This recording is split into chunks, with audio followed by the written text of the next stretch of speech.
যেটা আমরা সহিহ মুসলিমের একটি বর্ণনা থেকে জানতে পারি, যেখানে আল্লাহ রাসূল সাল্লাল্লাহু আলাইহি ওয়াসাল্লাম ইরশাদ করছেন, আর রুইয়া সালাসা, স্বপ্ন হচ্ছে 3 ধরনের।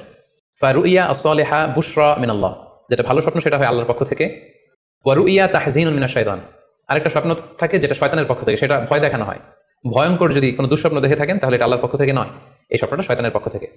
আরেকটি হচ্ছে রুইয়া মিম্মা ইউহাদ্দিসুল মারউ নাফসাহু, আরেকটি স্বপ্ন ব্যক্তি সে নিজের সাথে নিজে স্বপ্নে হয়তো কথা বলে বা এমন কিছু দেখে যেটা সুসংবাদও নয়, যেটা ভয়ঙ্করও কিছু নয়, বরং সারাদিন সে যে বিষয়টি নিয়ে চিন্তা ভাবনা করতো রাতে সেটার একটা প্রতিচ্ছবি, সেটাই সে দেখতে পাচ্ছে।